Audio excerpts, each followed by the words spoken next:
The Beatles, the Monkees, New Kids on the Block, Backstreet Boys, or NSYNC because you had to take a side.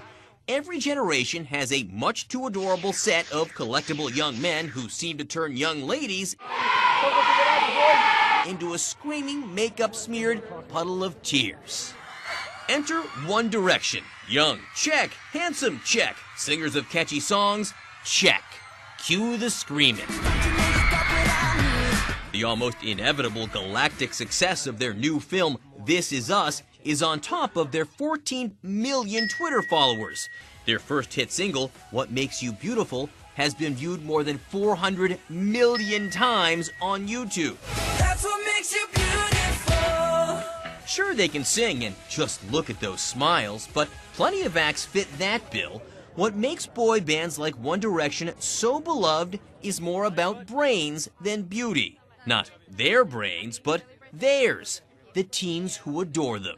Developmentally at this time, teenagers are surging with emotion. They're exploring with their identity and what they find meaning in. And so this is a very key time for them to develop attachments to things like celebrities and other media figures. Some fans get more attached than others, of course. Check out this gutsy girl on YouTube. She loved One Direction's Zayn so much, she tried to put a ring on it.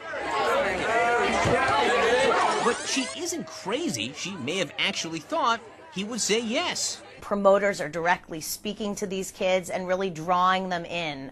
And I think that adolescents and younger kids don't really understand that fully. They feel that these artists are directly speaking to them, and they really do that through things like Twitter feeds and Instagram, and that's why we need parents to sit with kids and help them understand the reality. But it's not just that teens are vulnerable because their hormones are raging. If that were the case, teen boys would be going berserk at Taylor Swift shows too. Fandango points out that 98% of the One Direction advance tickets were bought by girls. I don't know that there would be the same acceptability in school and amongst peers if boys were standing outside hotels waiting for these artists to come out. And the girls often text each other and they sort of feed off each other's interests in a way that's very different than how boys interact. So if you're going to the theater this weekend, feel no shame. Either your brain or your child has forced you into it. John Berman, CNN, Washington.